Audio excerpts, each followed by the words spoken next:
El universo inexplicable. Misterios sin resolver.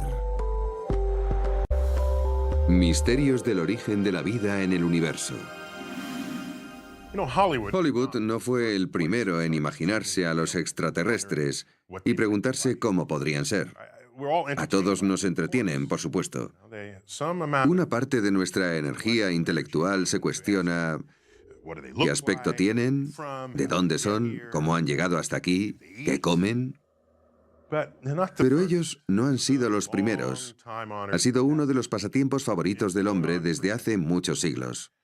De hecho, para ver un ejemplo, vamos a echar la vista atrás hasta el siglo XVII con el brillante científico Christian Huygens, un físico, astrónomo, matemático y filósofo holandés, un hombre renacentista. Y entre los logros de su carrera está la invención del reloj de péndulo. Alguien tenía que hacerlo. Pero no solo eso, él fue el primero en estudiar los anillos de Saturno a través de un telescopio hasta el punto de identificarlos como anillos. Antes de Huygens, la gente solo veía unas manchas de luz alrededor del globo de Saturno sin saber identificar lo que veían. Esos son solo dos elementos clave en su extensísimo currículum. Bien, a finales del siglo XVII, la física de Newton estaba echando raíces. A pesar de haberse descubierto décadas atrás, aún estaba en periodo de prueba y la gente empezaba a aplicarla. Sin embargo, la biología era todavía un campo académico en ciernes. En su gran obra de finales del siglo XVII, Los mundos celestiales descubiertos, de 1696, Huygens hizo una analogía entre Júpiter y la Tierra. En dicha analogía, afirmaba que obviamente Júpiter tiene una atmósfera al igual que la Tierra. Y si había una atmósfera, entonces quizás también habría un clima. Y si hay un clima, entonces habrá lluvia. Y si hay lluvia, habrá océanos. Y si hay océanos, surge la cuestión de qué querrá hacer la vida con esos océanos. Si vivieras en Júpiter, querrías moverte de algún modo. ¿Cómo lo harías? ¿Tendrías barcos? Por supuesto. ¿Y cómo navegarías? Pues con velas. ¿Y cómo controlarías esas velas? Necesitarías algún mecanismo para hacerlo. Necesitarías cuerda. Si ya tienes la cuerda, ¿de qué material estaría hecha? De modo que de toda esta línea de razonamiento dedujo que cualquier forma de vida que hubiera en Júpiter nacería del cáñamo. Interesante, pero demuestra la enorme importancia que damos a cómo podría ser la vida en otros lugares, y en esa teoría se da en realidad un prejuicio cultural que casi no podemos evitar, porque lo único que sabemos es sobre nosotros mismos cuando pensamos en otra vida en el universo. Y ese prejuicio cultural se sirve de nuestros propios valores y tecnologías para deducir qué formas pueden tener los demás de desplazarse. Y no solo esto. Si nos fijamos en el capítulo inicial de Los mundos celestiales descubiertos, vemos que es una celebración de la física newtoniana. Se completa con las bien entendidas órbitas planetarias. Habla del tamaño de las órbitas, sus formas. Habla de cuán brillantes son los planetas. Y además emite sus propias valoraciones sobre lo rocosos que pueden llegar a ser. Y no solo eso, sino que el libro tiene una tabla plegable que muestra la disposición de todo el sistema solar. Y en dicho capítulo, por cierto, no hay ninguna mención a Dios. A pesar de que solo un siglo antes, las leyes de la física de Newton, su teoría sobre la gravedad en el movimiento, todavía no se había inventado, todavía no había sido descubierta, de modo que las órbitas planetarias aún eran un misterio en aquel entonces. Pero aquí, donde no hay ningún misterio para Huygens, no hay mención de Dios. Pero en cambio, cuando se plantea la vida en el sistema solar, plantea preguntas que no puede responder. Además, enumera los misterios biológicos de la época, tales como la complejidad de los orígenes de la vida. Bien. Algo está claro, y es que la física del siglo XVII estaba más avanzada que la biología del siglo XVII, y por eso Huygens solo invoca la mano de Dios cuando el misterio prevalece. Supongo que nadie negará que hay algo más de artificio, algo más de milagro en la producción y crecimiento de las plantas y animales que en montones de cuerpos inanimados. por el dedo de Dios y la sabiduría de la divina providencia, es por ello mucho más claro manifestado que en los otros. Creo que la lección aquí es que sí. Siempre vamos a enfrentarnos a misterios. Siempre. En este caso en particular, se imagina cómo sería la vida en otros lugares, le gustaba mucho viajar. ¿Y cuál era la manera de viajar por el mundo en el siglo XVII? Recorrer grandes distancias en un barco, un velero. Así que se imaginaba a los extraterrestres en sus barquitos de vela. Hoy en día, ¿cómo nos imaginamos a los alienígenas? Ya no vienen navegando, sino en sus naves espaciales, porque hoy tenemos naves espaciales.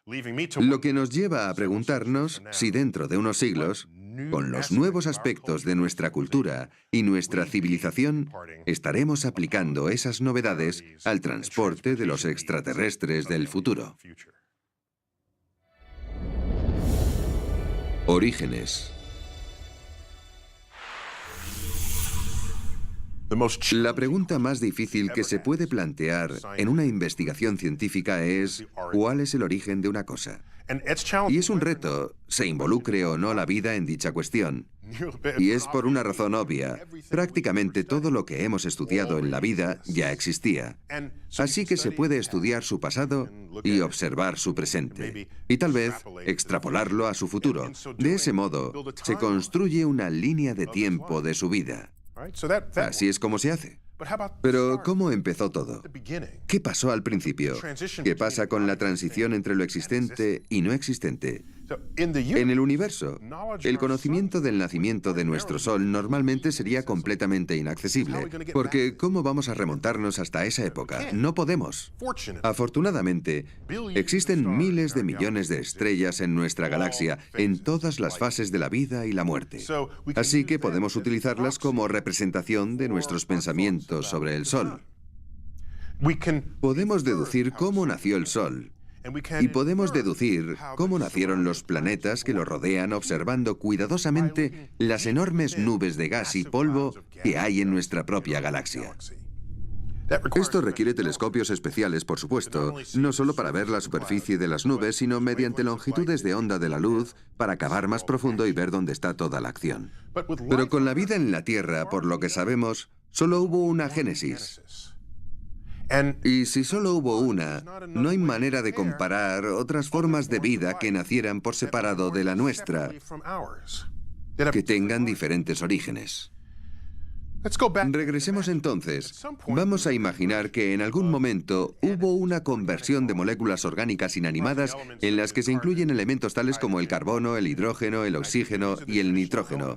Estos son los elementos tradicionales de lo que llamamos la química orgánica. En algún punto, hubo una transición de moléculas inorgánicas a seres animados que se reproducen. Eso debió de suceder hace unos 4.000 millones de años.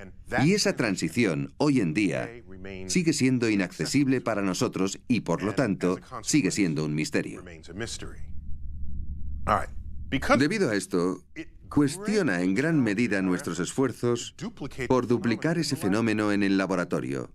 No vemos cómo ocurre, podría ser, pero no lo vemos en ninguna otra parte. Ahora, el árbol de la vida moderna tiene un nivel de profundidad y complejidad que Darwin, e incluso quizás los profesores de biología de tus padres, ni siquiera reconocían. Por lo que sabemos, gracias a nuestras mediciones, toda la vida en la Tierra tiene una herencia genética común. A eso nos referimos con el árbol de la vida. Todos salimos de una rama, y conforme retrocedemos en el tiempo, hay cada vez menos ramas, y se llega a un punto en el que solo hay una rama. Un ejemplo sencillo, si excavas lo suficiente atrás en el tiempo, encontrarás el ancestro que comparten dos personas en la Tierra, su pariente común. Excava lo suficientemente lejos en el árbol de la vida y encontrarás el ancestro común a dos especies de la Tierra. No importa cuáles sean, se puede encontrar. ¿Qué hay de los seres humanos y los chimpancés? Eso es pasado reciente. ¿Y los humanos y los peces de colores? Hay que irse un poco más atrás. ¿Y los humanos y las setas? ¿O los humanos y las células de levadura?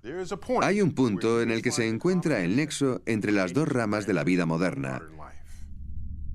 Así que, por lo que hemos sido capaces de determinar, ha habido una sola génesis en la Tierra.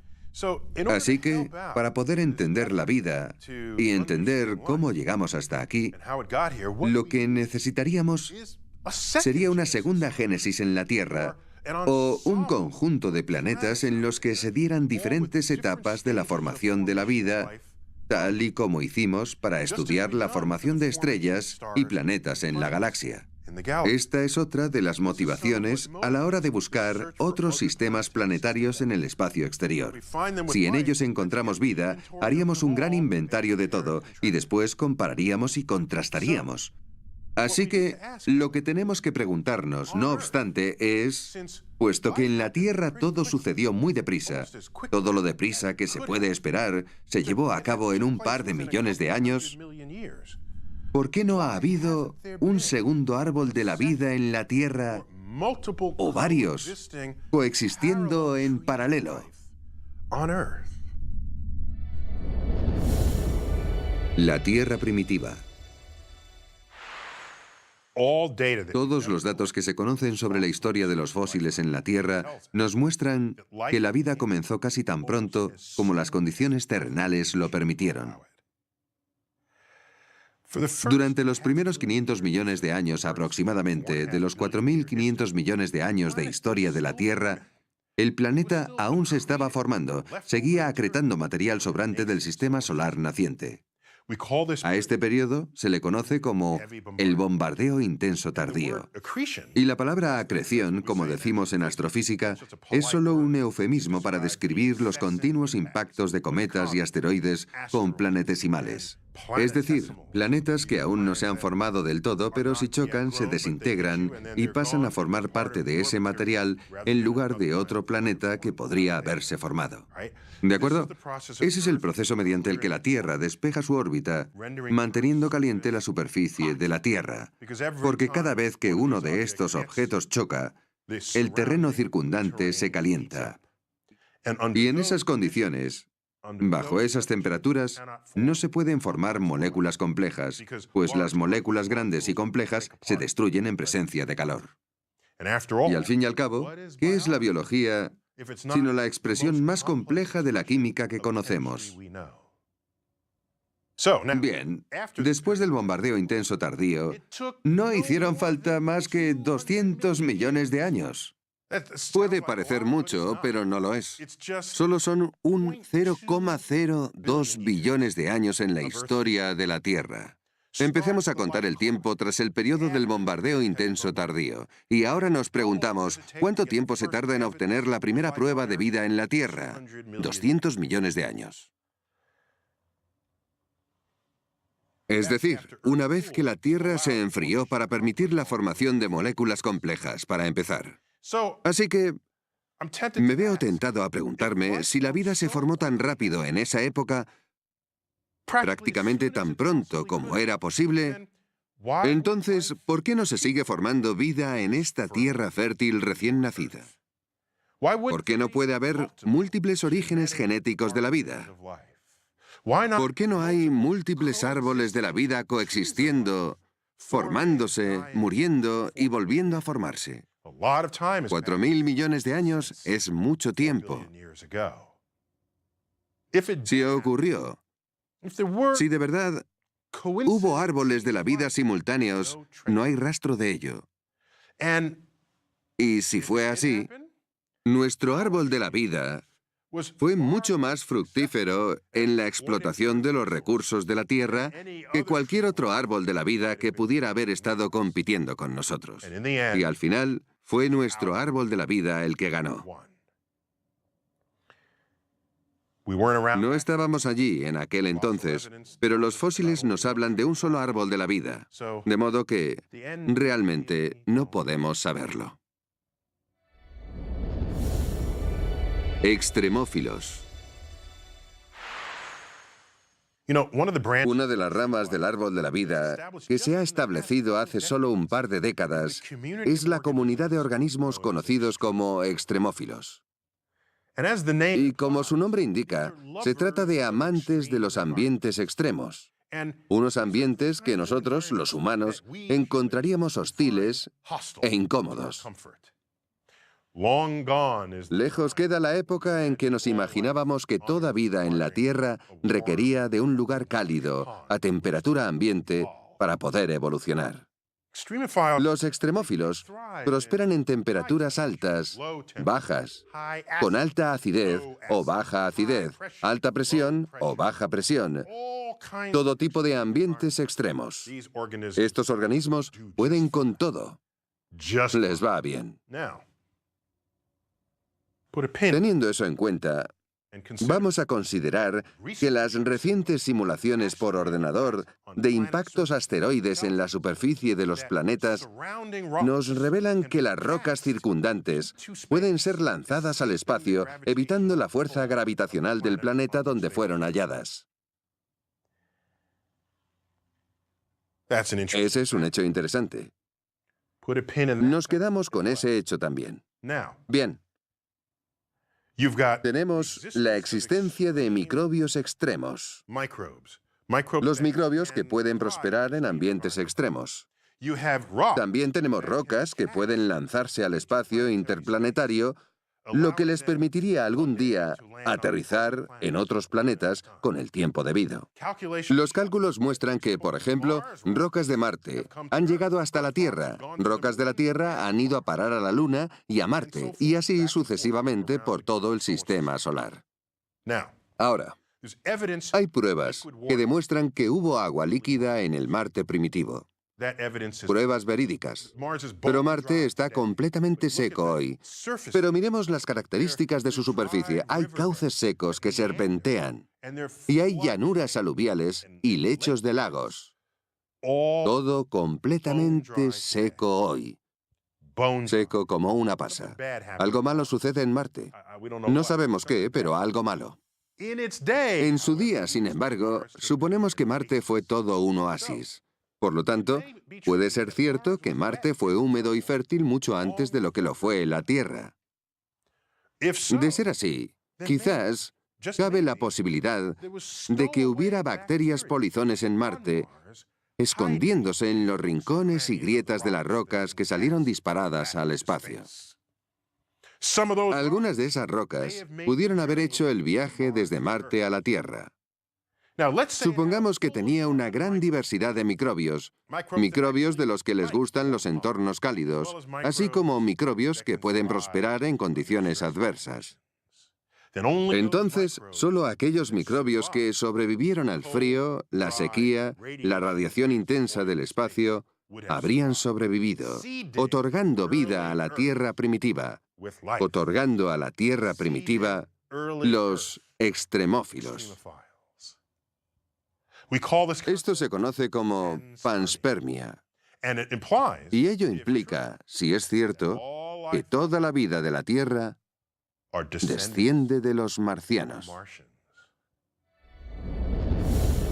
Iralidad de la vida. Todo esto nos lleva a un par de preguntas interesantes, en mi opinión. Supongamos que encontramos vida en Marte y se basa en un ADN. Podrían darse dos posibilidades. O bien que la vida allí tenga ADN en común con la vida en la Tierra. Esa es la prueba irrefutable de que somos descendientes de los marcianos. Pero supongamos que tiene ADN y no hay un código genético en común. Eso nos revelaría que el ADN puede ser una molécula fundamental de la vida.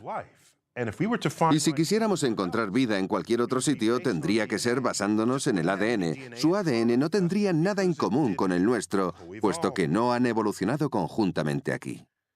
Así que, lo que sería más interesante, creo yo, sería ir a Marte y descubrir que hay vida, pero que esa vida ni siquiera está basada en el ADN. Ese sería un resultado mucho más interesante para mí, puesto que nos revelaría otra manera que tuvo la naturaleza de crear vida. Y nos diría que la vida, de hecho, no requiere de ADN.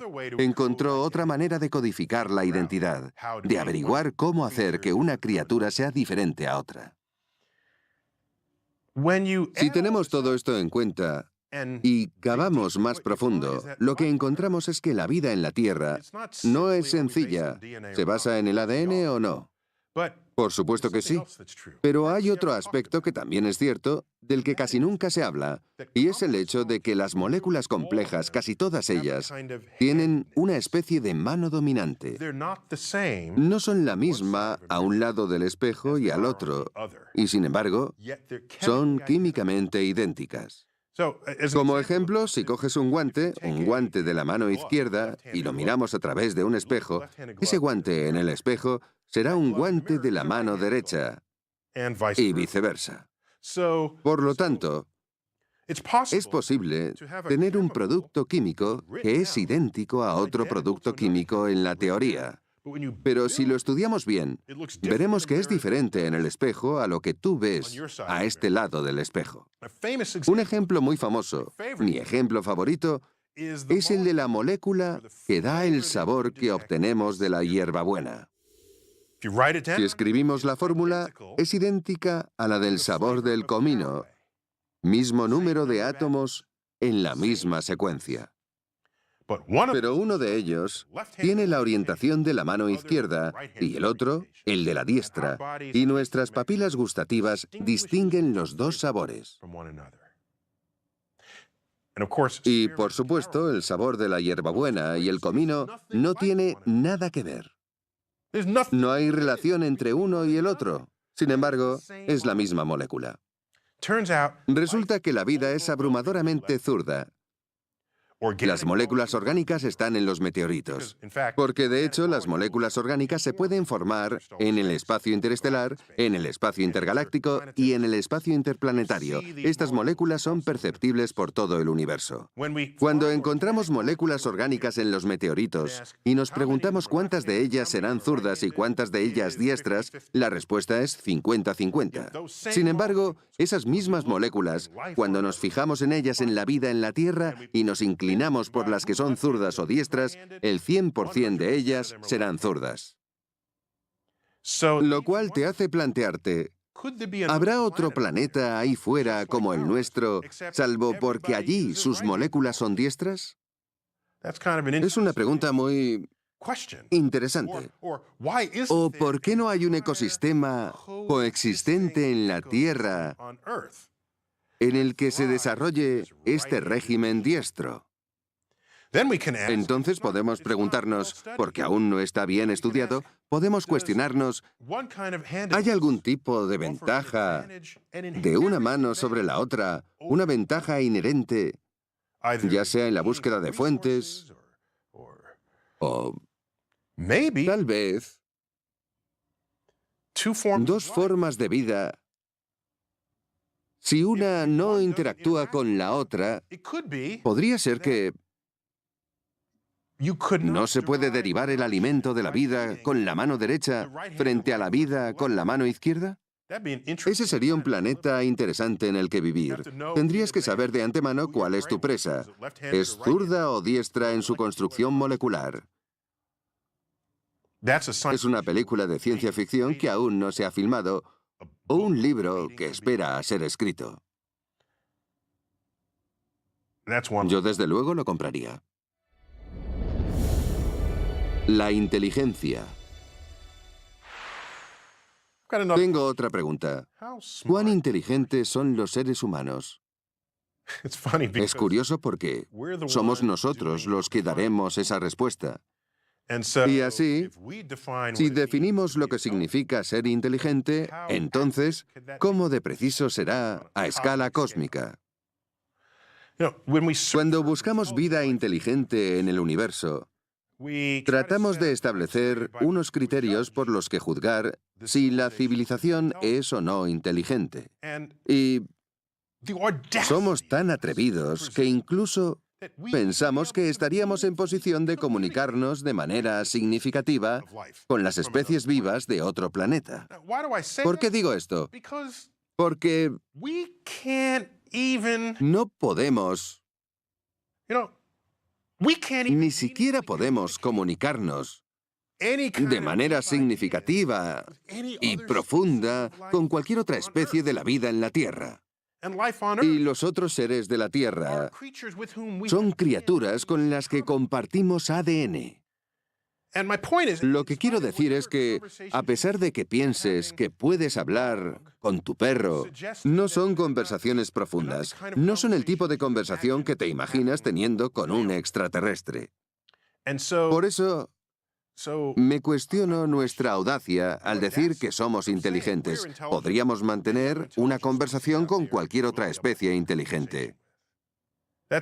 Eso es ser un poco atrevido, arrogante, de hecho.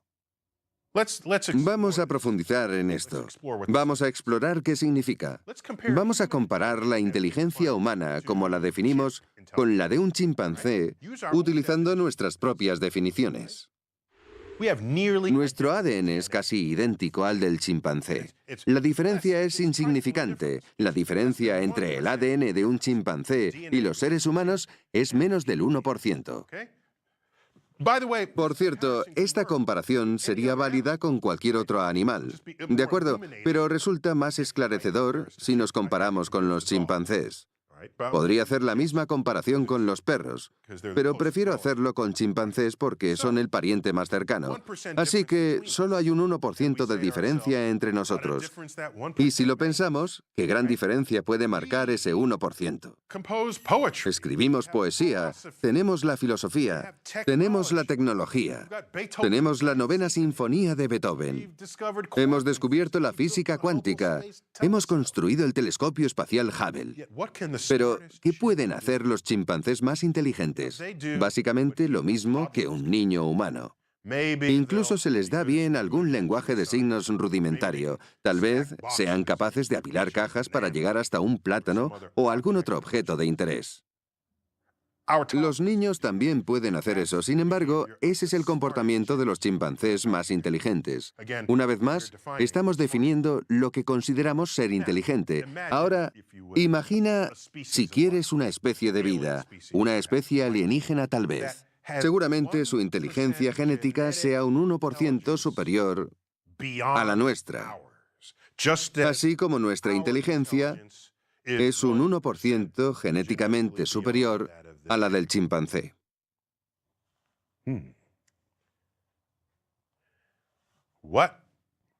¿Qué les pareceríamos a ellos? Sinceramente, creo que nos vería como idiotas con babas. ¿Es así? De darse el caso, entonces, el más inteligente de los humanos sería capaz de hacer lo mismo que sus niños.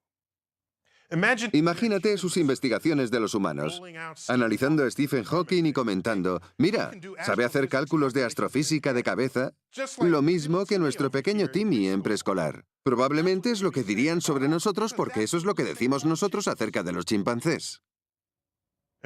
Podemos seguir por ahí. Imagina a sus niños en edad preescolar.